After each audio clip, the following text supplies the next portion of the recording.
ያሬድ ካህን ረገዙ ከበኩናት ከመለነ ታበን ስጋ ከቅዱሰ ከጸናጽሉ ጀምረን ከነዋይ ቅዱሳቶቹ ጀምረን ስናይ ቤተ ክርስቲያን ጠፍተዋል፣ ሊቃውንት ጠፍተዋል።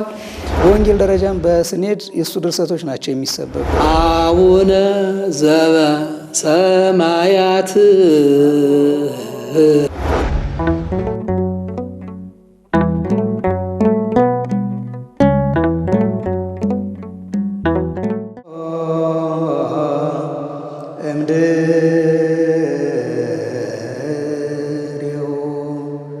ቅዱስ ያሬድ የኢትዮጵያ ስልጣኔ የዜማ ምሰሶ፣ የግጥም መፍለቂያና የኪነ ጥበብ ሁሉ ምንጭ ነው።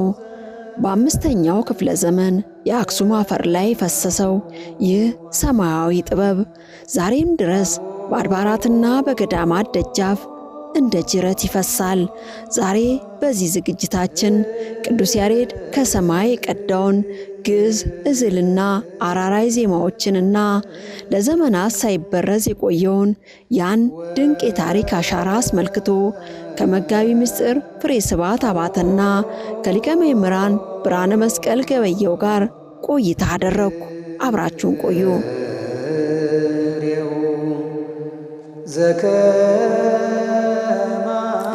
ኢትዮጵያዊ ወይንም ደግሞ ግብፃዊ አሜሪካዊ እንደሚባለው ሁሉ ያሬዳዊ ይባላል እና ይሄ ማለት የያሬድ ዜማ ማለት ነው። እንግዲህ ያሬድ ማለት ስያሜው ያው ንብ ማለት ነው። ንብ እንግዲህ ከተለያዩ ዛፎች አበባዎች እንደምትቀስም ከቆላውም ከደጋውም ብላ ጣፋጭ ማር እንደምታዘጋጅ ሁሉ ቅዱስ ያሬድም ከተለያዩ ቅዱሳት መጻሕፍት ከብሉያት ከሐዲሳት ከመጻሕፍተ ሊቃውንት እንዲሁም ከመጽሐፈ መነኮሳት ለነፍስና ለስጋ የሚጠማው የሚመጥነውን የእግዚአብሔርን ቃል ያዘጋጀ ሊቅ ነው። ቅዱስ ያሬድ ማን ነው ለሚለው ብዙ ሊቃውንት ተራቀውበታል፣ ብዙ ጸሐፍት ጽፈዋል። እንግዲህ በተወሰነ በእኔ ቅዱስ ያሬድን መግለጽ የሚከብድም ቢሆንም እግዚአብሔር በፈቀደውና በወደደው በገለጸልኝ ልክ እገልጻለሁ። ስለ ቅዱስ ያሬድ ብዙ ነገሮች ተጽፈዋል።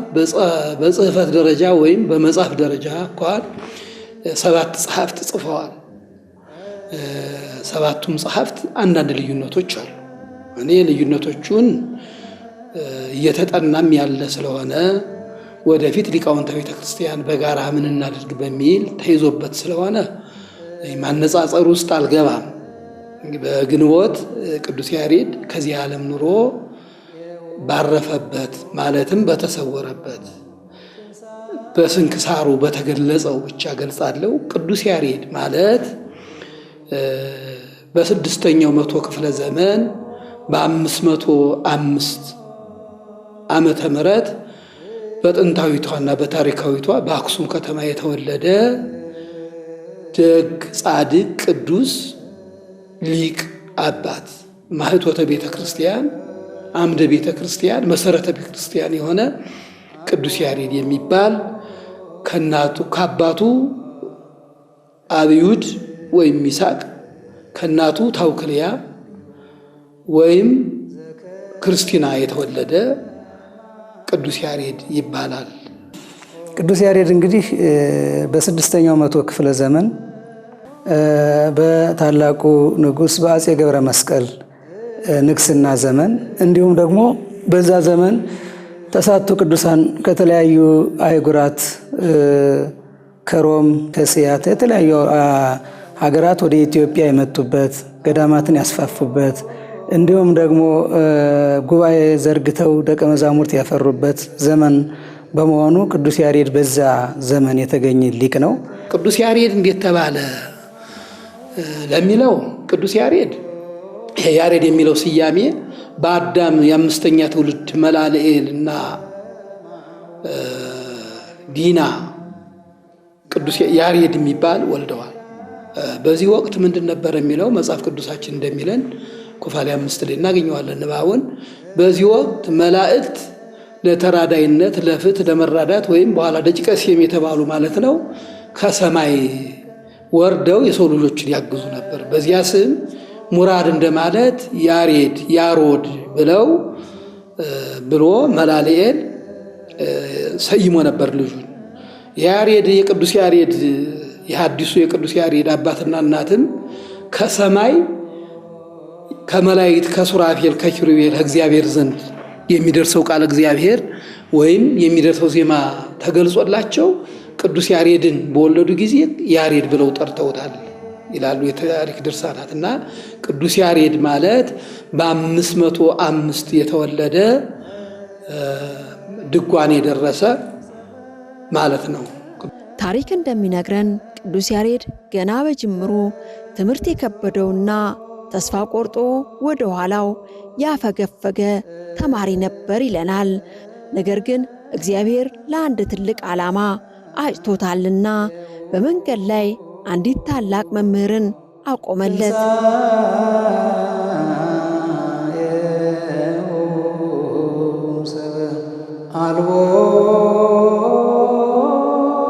ቅዱስ ያሬድ እንግዲህ በዛ ዘመን ከነሱ በዛ ቅዱሳን ባሉበት ዘመን ተነስቶ ዜማን ከእግዚአብሔር ከሰማይ ከጽርሐ አርያም ተመስጦ ያገኘበትና ወይንም ደግሞ ያመጣበት ዘመን ነው። እንግዲህ ቅዱስ ያሬድ ዜማን እንዴት አገኘ ስንል ያሬዳዊ ዜማ ስንል ያሬድ ዜማ ካልን ያሬድ ዜማው እንዴት አገኘ የሚለውን ነገር ልናነሳ እንችላለን። እንግዲህ ቅዱስ ያሬድ ዜማን ያገኘው በመንፈስ ቅዱስ መራጭነት በቅዱስ ያሬድ ተመራጭነት በሶስቱ አዕዋፍ ወይንም ደግሞ አዕዋፋት ከኤደን ገነት እግዚአብሔር አምላካችን ልኮ እንዲያናግሩት በተደረጉ አዕዋፋትና መሪነት ወደ ጽርሐ አርያም በመሄድ ወይንም ደግሞ ወደ ሰማይ ወደ ክርስቶስ እግዚአብሔር አምላካችን ወደሚመሰገንበት ቦታ እነዛን አዕዋፋት ተከትሎ ሂዶ ቅዱሳን መላእክት ሳያርፉ ደከመን ብለው ሳይቀመጡ ሰለቸን ብለው ሳያቋርጡ ዘላለም ዓለም ምስጋናቸው ምግባቸው ምስጋናቸው ረፍታቸው የሆነውን ያንን ምስጋና እግዚአብሔርን ሲያመሰግኑ ቅዱስ ያሬድ ከዛ ይዞት እንደመጣ እንግዲህ ታሪክም ይነግረናል። አባቶቻችንም በትውፊት አስቀምጠውልናል። ንቃዋ አዕዋፍ፣ ንቃዋ አራዊት፣ ንቃዋ እንስሳ አይደለም። የቅዱስ ያሬድ ስልት ያለው ነው። ስልቱም ግዕዝ፣ ዕዝ፣ አራራይ። ለዚህም ሊቃውንት ምሳሌ ይሰጣሉ። በግዙ አብ ይመሰላል፣ በእዝሉ ወልድ ይመሰላል። ግዕዝ ርቱ ነው። ርቱን አይኮቶ ለአብ ስለሚል ይላሉ ሊቃውንት። እዝል ጽኑ ነው፣ ወልድም ጽኑ ነው። ጽኑ መከራ ተቀብሎ አዳምን ከነልጅ ልጆቹ ተሰቅሎ ከሙታን ተነስቶ ወደ ገነት ይዞ ስለገባ፣ መንፈስ ቅዱስ ደግሞ አራራይ ይባላል። አራራይ በመንፈስ ቅዱስ ይመሰላል። መንፈስ ቅዱስ ደግሞ ጣዕማዊ ነው፣ ደስ ይላል ዜማው፣ ሲሰሙትም ሲያደምጡት ደስ ይላል፣ ሕሊናን ይሰረስራል። መንፈስ ቅዱስ ደግሞ ይህን የመቀበላችን ምሳሌ የመንፈስ ቅዱስ ምሳሌ ነው አራራይ ማለት ነው። እና በእኒህ የተደረሰ ማለት ነው። ያሬዳዊ ዜማ ማለት ስልት ያለው በግዕዝ በዕዝል በአራራይ የተገለጸ ዜማ ማለት ነው። ወፎች በዜማ ነፋስ በሹክሹክታ ዛፎች በውዝዋዜ ይህን የተፈጥሮ ምስጢር ከሰማያዊው ስምምነት ጋር አዋህዶ ለሰው ልጅ ጆሮ ያደረሰ ቅዱስ ያሬድ ነው።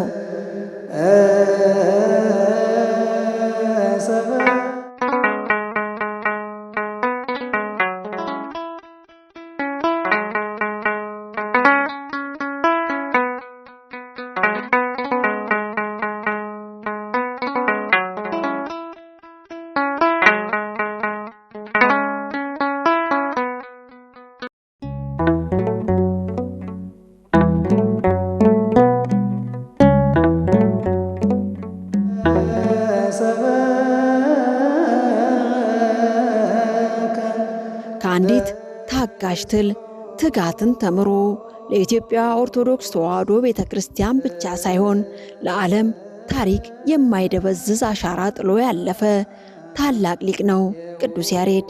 ቅዱስ ያሬድ ይህን ዜማ ሲደርስ እንደ እንግዳ ደራሽ እንደ ጎርፍ ፈሳሽ ወይንም ደግሞ እንደ ወፍ ዘራሽ አይደለም። ቅዱስ ያሬድ ቅድም እንዳልኩት እነዚህ ሶስቱ አዕዋፍ ከኤደን ገነት እግዚአብሔር አምላካችን ልኳቸው ብፁዕ ያሬድ ቅድስት ብፅዕት ከርስ እንተ ጾረተከ ወአጥባዕት ለሐፀናከ በማለት በሰው አንደበት ማለት ነው። ብፁዕ ያሬድ ሆይ የተከበርክና የተመሰገንክ ያሬድ ሆይ አንተን የተሸከመች ማኅፀን የተመሰገነች ናት። አንተንም ያጠቡ ጡቶች የተመሰገኑ ናቸው በማለት ለቅዱስ ያሬድ ሰላምታ ሲሰጡት ቀና ብሎ ሲያይ እነዛ 3 አዕዋፋት ናቸውና እንዴት እናንተ በሰው አምሳል ትናገሩት ትችላላችሁ? እናንተ ማን ናችሁ ሲላቸው እነሱ ከእግዚአብሔር እንደተላኩ እንግዲህ ሲነግሩት ተከትሏቸው ወደ ሰማይ ሄዶ ከመላእክት ዘንድ እንግዲህ ከ24ቱ ሰማይ ሲያመሰግኑ ሰምቶ ይዞት የመጣው ምስጋና ነው ማለት ነው። እንግዲህ ቅዱስ ያሬድ ይህን ዝማሬ በህዳር 5 ከጠዋቱ 3 ሰዓት በነዛ አዕዋፍ አማካኝነት ወደ ጽርሐ አርያም ተመስጦ ይህን ዜማ ሰምቶ የመጣበት ነው። ህዳር 6 3 ሰዓት አክሱም ጽዮን ከእናታችን ከድንግል ማርያም ቤተ መቅደስ ፊት ለፊት ሆኖ ሃሌሉያ ለአብ ሃሌሉያ ለወልድ ሃሌሉያ ለመንፈስ ቅዱስ ቀዳሚ ሀለ ጽዮን ሰማየ ሳረረ ወበዳግም አርአያ ለሙሴ ዘከመ ይገብር ግብራ ለደብተራ ብሎ የሥላሴን አንድነትና ሶስትነት አምልቶ አስፍቶ የተናገረበት ድርሰት ነው። ያንንም እንግዲህ ቅዱስ ያሬድ ከመላእክት ማምጣቱን ራሱ መስክሯል። ዝማሬ በተባለው ድርሰቱ ከ5ቱ ጸዋትወ ዜማዎች መካከል አንዱ ዝማሬ በተባለው ድርሰቱ ሰማየ በአብ ወበወልድ አርያመ ወመንፈስ ቅዱስ ሀበ አረጉ ሰማይኩም መላእክት ዝማሬ በአድንኖ ወበአትህቶ ቦ ዘያጽህሱ ወቦ ዘየዜሚሩ የሚል ድርሰት ደርሶ እናገኘዋለን። ይህ ማለት እንግዲህ በአብ ወደ ሰማይ በወልድ ወደ አርያም በመንፈስ ቅዱስ በወጣው ጊዜ ከመላእክት ዘንድ ምስጋናን ሰማው። ራሳቸውን ዝቅ አድርገው የሚያሸበሽቡም አሉ የሚዘምሩም አሉ በማለት በዝማሬው ድርሰቱ ላይ ከመላእክት ዘንድ ማምጣቱን ያሬዳዊ ዜማ መሆኑን ማረጋገጫ እናገኛለን ማለት ነው። ሌላው በድጓ ላይም እንደዚሁ ተመሳሳይ ነገር አስቀምጦልናል ቅዱስ ያሬድ ከመላእክት ዘንድ መስማቱን ወይ ዜማ ዘሰማይኩ በሰማይ መላእክት ቅዱሳን እንዘይብሉ ቅዱስ ቅዱስ ቅዱስ እግዚአብሔር ጸባዖት መላ ምድረ ሰማያተ ቅዱሳተ ሰባቲከ በማለት በዛ በድጓ ድርሰቱም እንዲሁ አስቀምጦልናል። ይህ ማለት እንግዲህ ቅዱስ ቅዱስ ቅዱስ እግዚአብሔር ሆይ የምስጋና ክብር ሰማያትና ምድርን የመላ ነው እያሉ በሰማይ ያሉ መላእክት ሲያመሰግኑህ የሰማሁት ዝማሬ ምን ይደንቅ ምን ይረቅ እያለ በአድናቆትና በአጽንኦት ከመላእክት ዘንድ ያንን ዝማሬ መቀበሉና ያሬዳዊ ዜማ ሊያሰኘው የቻለውን እንግዲህ ምስክርነት ያሳየናል ማለት ነው ቅዱስ ያሬድ። በትዕግስትና በጸሎት ባሳለፈው ጊዜ ከ3 አዕዋፋት ጋር ወደ ሰማያዊቷ ኢየሩሳሌም ዘለቀ። በዚያም መላእክት ሲያመሰግኑም ሰማ። ያ ከሰማይ የተቀዳ ድምፅ ነው። ዛሬ ማህሌት የምንለው ያ ከትዕግስት የተወለደ ጥበብ ነው። ዛሬ ያሬዳዊ ዜማ ብለን የምንጠራው። ያሬዳዊ ዜማ ማለት እኒህን የሚያካትት ነው። የሚያካትት እንጂ ከዚህ በኋላ የተነሱ ሊቃውንት ቢያሻሽሉትም አቋቋም ይባላል። ወረብ አቋቋም እንግዲህ ከጸናጽል ከከበሮ ጋር የሚገለጽ ነው። ከጸናጽል ከከበሮ ሌሎች መሳሪያ ጋር የሚገለጽ ከአልባሳት ጋር ሁሉ የሚገለጽ ነው። እኒህ ሁሉ የቅዱስ ያሬድ ዜማዎች ሰራዊቶች ናቸው እና በቅዱስ ያሬድ ጊዜ የተገለጹ ናቸው። ለቅዱስ ያሬድ የተገለጹት ናቸው። የቅዱስ ያሬድ ዜማ መገለጫዎች በጣም የተደነቁ እና የተከበሩ 3 እዝል ግዕዝ አራራይ ብሎ በእነዚህ ነው ድርሰቱን የደረሰው። እንደውም ላይ ማለት ነው በ3ቱ የዜማ ስልቶች ግዕዝ፣ እዝልና አራራይ እንዲሁም በዜማ ምልክት እንደው ዝም ብሎ የተደረሰ አይደለም። የቅዱስ ያሬድ ድርሰቶች በእነዚህ በ3ቱ የዜማ ስልቶች ያሸበረቁ ናቸው። የቅዱስ ያሬድ ዜማዎች ማለትም ግዕዝ፣ እዝል፣ አራራይ ማለት ነው። በባህሪያቸው ፈጽሞ አንዱ ከአንዱ ጋር አይገናኙም። እዚህም ሊቃውንት ምሳሌ ይሰጣሉ። በግዙ አብ ይመሰላል፣ በእዝሉ ወልድ ይመሰላል። ግዕዝ ርቱ ነው። ርቱን አይቁቶ ለአብ ስለሚል ይላል ሊቃውንት። እዝል ጽኑ ነው፣ ወልድም ጽኑ ነው። ጽኑ መከራ ተቀብሎ አዳምን ከነልጆቹ ተሰቅሎ ከሙታን ተነስቶ ወደ ገነት ይዞ ስለገባ፣ መንፈስ ቅዱስ ደግሞ አራራይ ይባላል። አራራይ በመንፈስ ቅዱስ ይመሰላል። መንፈስ ቅዱስ ደግሞ ጣዕማዊ ነው፣ ደስ ይላል። ዜማው ሲሰሙትም ሲያደምጡት ደስ ይላል፣ ሕሊናን ይሰረስራል። መንፈስ ቅዱስ ደግሞ ይህን የመቀበላችን ምሳሌ የመንፈስ ቅዱስ ምሳሌ ነው አራራይ ማለት ነው እና በእኒህ የተደረሰ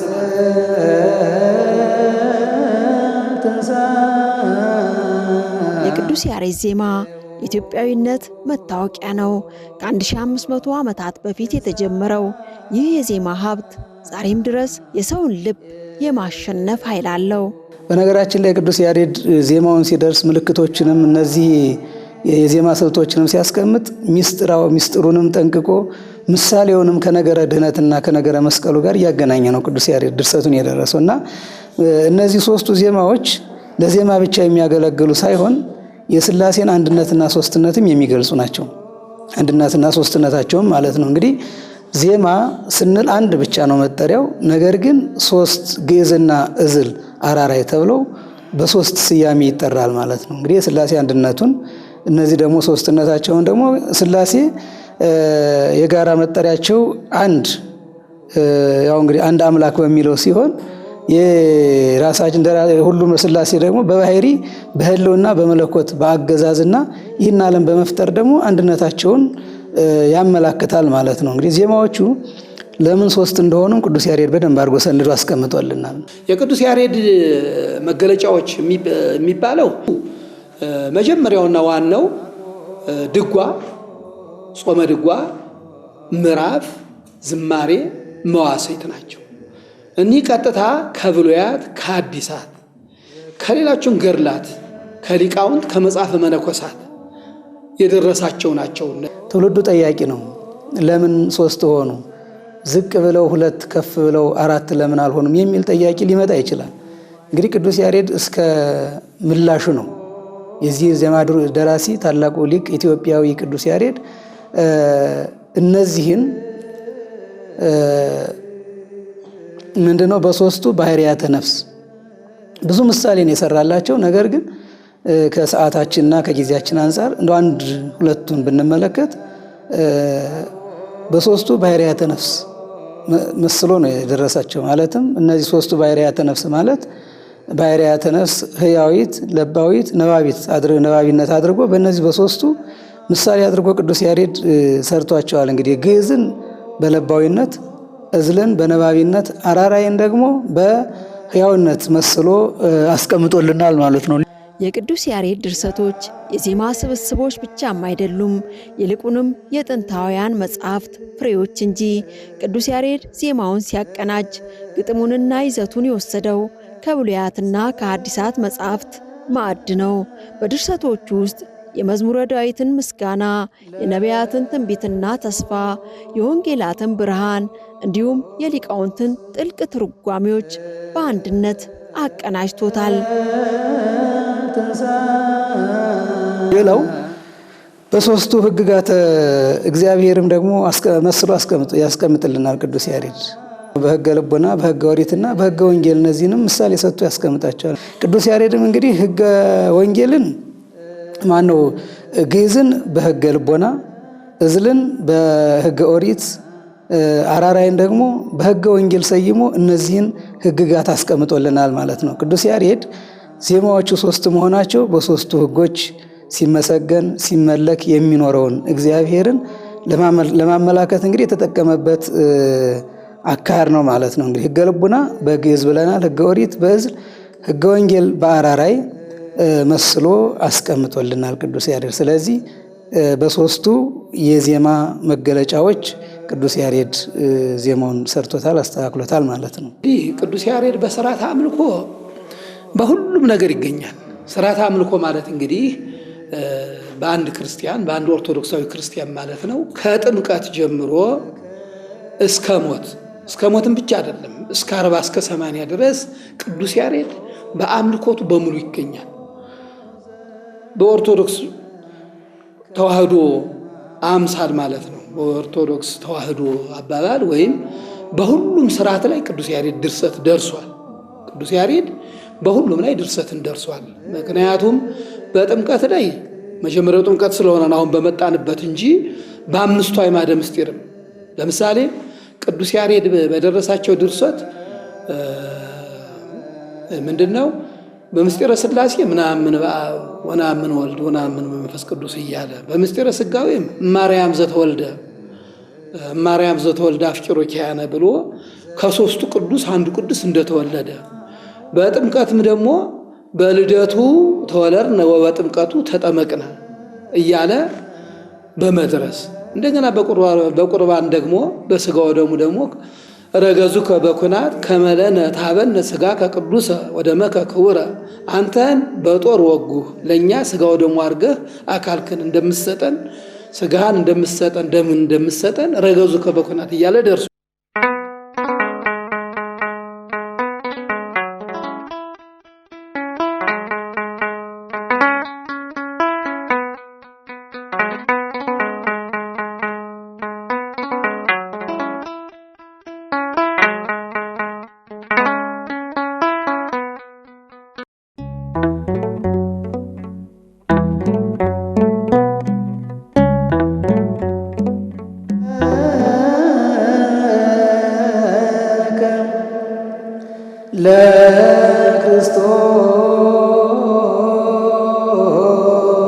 እያንዳንዱ የድርሰቱ ስንኝ ከመጽሐፍ ቅዱስ ታሪክ ጋር የተቆራኘ በመሆኑ ሊቃውንቱ ቅዱስ ያሬድ ማለት የመጽሐፍት ሁሉ ድምፅ ነውም ይሉታል። መጽሐፍቱ በዝምታ የያዙትን ምስጢር ቅዱስ ያሬድ በዜማ አንደበቱን ሰጥቶ ሕያው አደረጋቸው። እንደገና ደግሞ በትንሣኤ ሙታንም ደግሞ በመነሳት ጊዜም ዛቲ ለታባይ ወክብር እንግዲህ ጌታችን መድኃኒታችን ኢየሱስ ክርስቶስ ከሰማየ ሰማያት ወርዶ ከድንግል ማርያም ተወልዶ በ5500 ዘመን ቃሉን ሳያጥፍ በቀጠሮው ከተገኘ በኋላ አዳምን አድኖት ብዙ ምጽዋቶ መከራ ተቀብሎ አዳምን አድኖት ተመልሶ አርጓል። በኋላ ግን በክብር ይመጣል። በዕለተ ምጽአት የሚመጣበት በሰንበት ቀን ነው። ይሄ ማለት ደግሞ ምስጢረ ትንሣኤ ሙታን ነው። የምስጢረ ትንሣኤ ሙታን የሚገለጽ ያን ዕለት ነው። በሰንበት ቀን ነው። የማታልፍም ሰንበት ናት። የማታልፍ ዕለት ሰንበት ናት። በሰንበት ቀን ጌታ ስለሚመጣ ስለዚያም ዛቲ ለታባይ ወክብርት ብሎ ቅዱስ ያሬድ ተናግሯል። በኢትዮጵያ ኦርቶዶክስ ተዋሕዶ ቤተ ክርስቲያን ውስጥ ያለ ቅዱስ ያሬድ ዜማ ሥርዓተ አምልኮም ማሰብም አይቻልም ይላሉ መምህራኑ።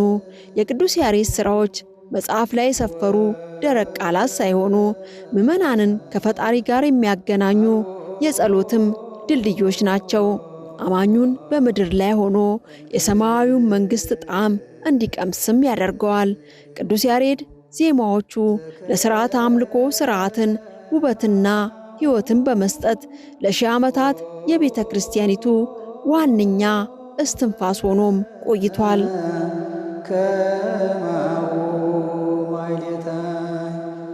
ከጸናጽሉ ጀምረን ከነዋይ ቅዱሳቶቹ ጀምረን ስናይ ከዜማው ጀምረን ስናይ ከሚዜመው ዜማ ጋር ስናይ ቅዱስ ያሬድ በማሕሌቱ ሙሉ የሆነ የራሱ የፈጠራ ስራ እንደሆነ በደንብ አድርጎ የቅዱስ ያሬድ ሥርዓተ አምልኮ በዛ መኖር እናረጋግጣለን ማለት ነው። ሌላው ከቅዳሴ አንጻር ስናይ የተለያዩ ሊቃውንት ይድረሱት እንጂ ድርሰቱን ቅዱስ ያሬድ ግን ዜማውን በሚገባ አድርጎ በእዝልና በአራራይ እንዲሁም በግዕዝ ቀምሮ ያስቀመጠው ቅዱስ ያሬድ ነው። ካህኑ የሚያዘመው ዲያቆኑ የሚያዜመው በቅዳሴ ስርዓት የቅዱስ ያሬድ የዜማ ድርሰት ነው።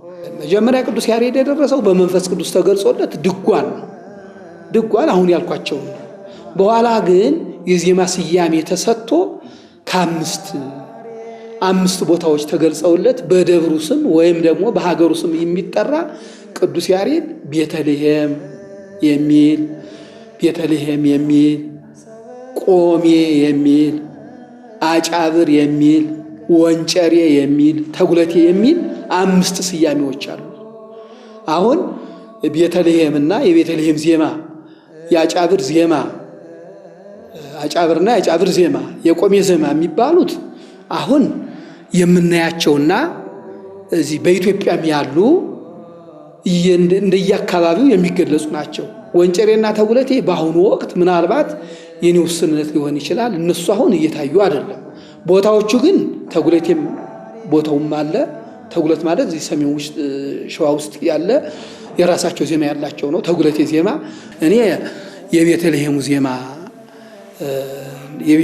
ዜማ እናማውቀውና እንግዲህ የራሱ ቅዱስ ያሬድ የደረሰው የቱ ነው የሚለውን ቅዱስ ያሬድና ወይም እግዚአብሔር መንፈስ ቅዱስ የሚያውቀው ሆኖ ሁሉም ዜማ ግን መጀመሪያ አንድ እንደሆነ በቅዱስ ያሬድ እንደተደረሰ ሁሉም ያምናል።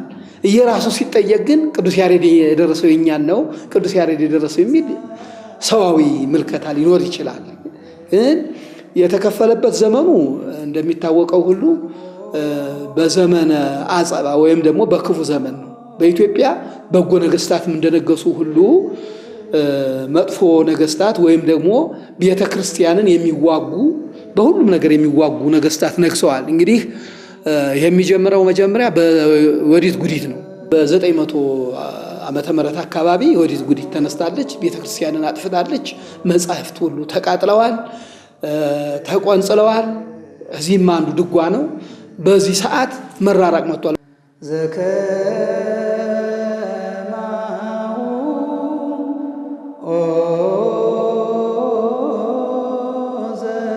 ሌላው በሰዓታት ስንሄድ ሰዓታትም አሁን ሁልጊዜ የሚቆመው ሰዓታቱን የተለያዩ ቅድም እንዳልኩሽ አባቶች ሊደርሱት ይችላሉ። ወይንም ደግሞ ያው የአባ ጊዮርጊስ ዘጋስጫ ድርሰት ብለው ሊቃውንት አባቶቻችን እንደሚናገሩት ሁሉ የዚህን ሰዓታት ደግሞ የዜማ ድርሰት ቅዱስ ያሬድ ነው የሰራው።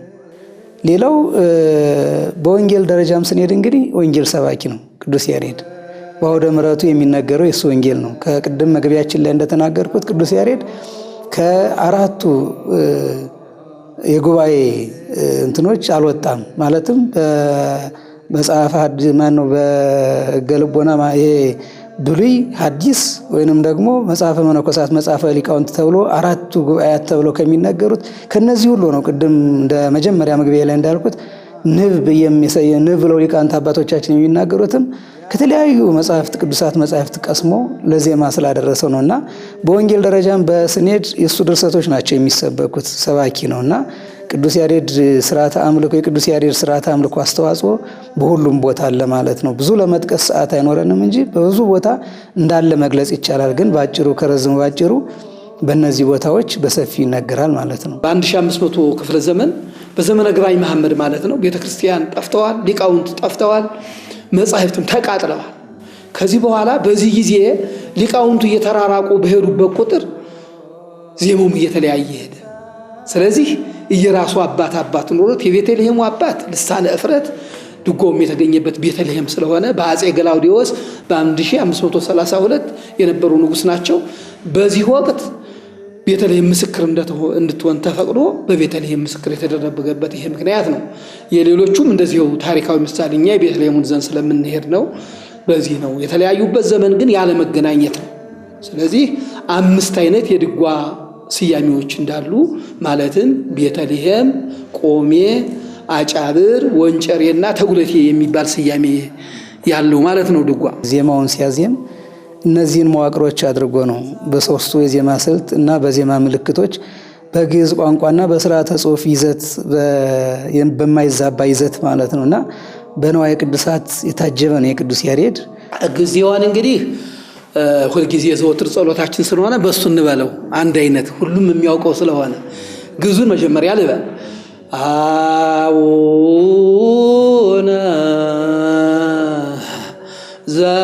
ዘበሰማያት ይትቀደስ ስምከ። ይሄ ግዕዙ ነው። መዝለቅ አያስፈልገንም እንግዲህ ብዙ ስለሆነ ጊዜ እንዳልፈጅ። ይሄ ግዕዙ ነው።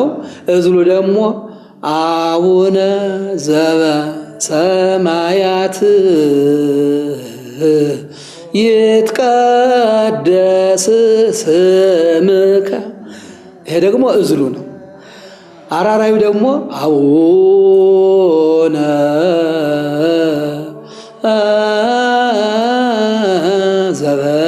ዘበሰማያት ይትቀደስ ስምከ።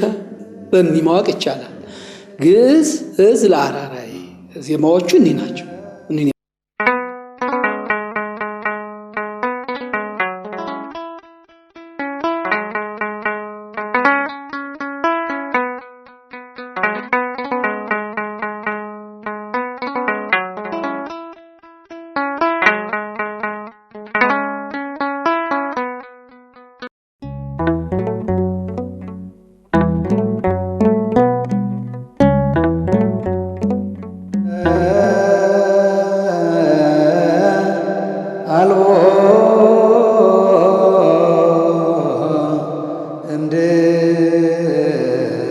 ቅዱስ ያሬድ ዜማዎቹን በልቡ ብቻ አላኖራቸውም፣ ለትውልድ እንዲተላለፉም በምልክት ቀመራቸው።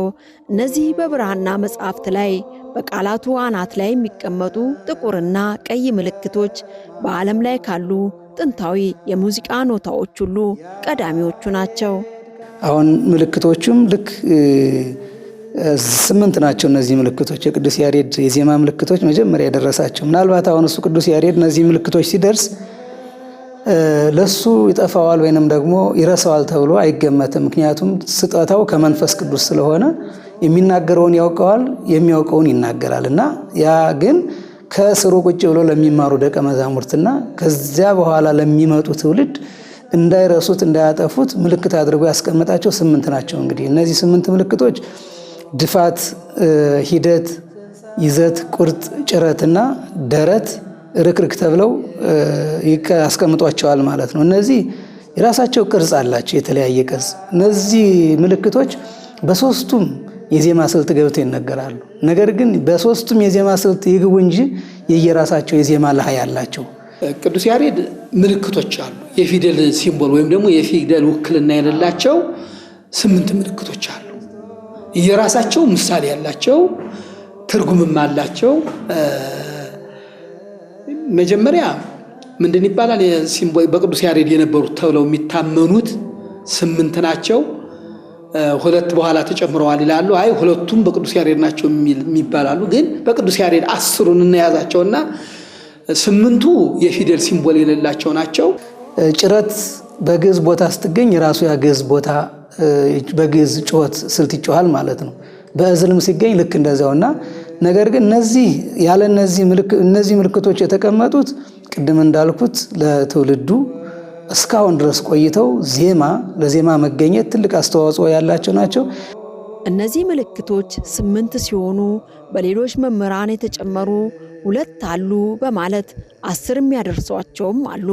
ምልክቶቹ እያንዳንዳቸው የራሳቸው ድምፅና መለያም እንዳላቸው ነው መምህራኑ የገለጹት። ሳምንት ሙሉውን የምንመለስበት ይሆናል። በመጋቢ ምስጢር ፍሬ ስብሐት ያሬዳዊ ዜማም ተሰናበትኩ። ሰናይ ጊዜ። አልቦ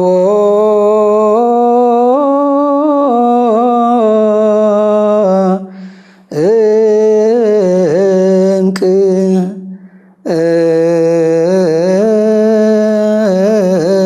እድሜሁ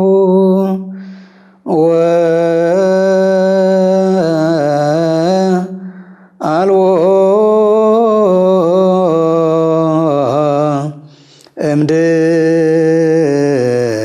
እምድሬሁ ዘከማሁ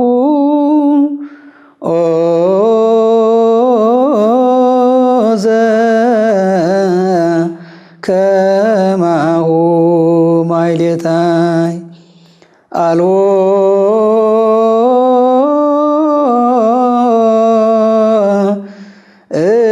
እምቅ እድሜሁ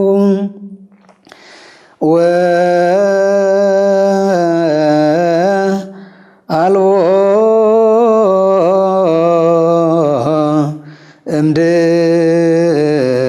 እምድሬሁ ዘከማሁ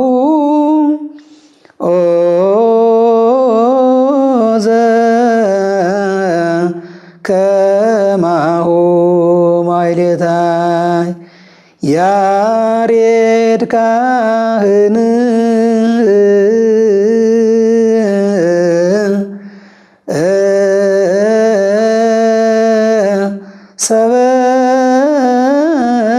ሰበከ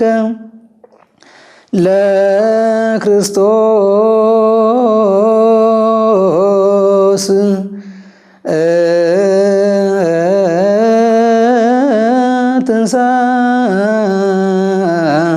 ትንሣኤሁ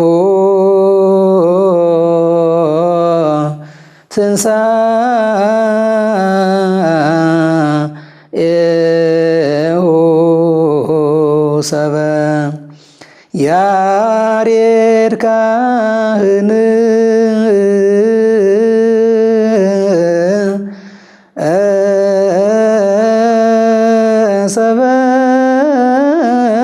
ሰበከ ለክርስቶስ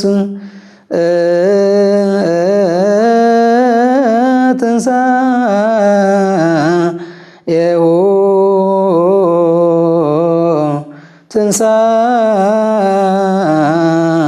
ትንሣኤሁ ሰበ ወስብሐት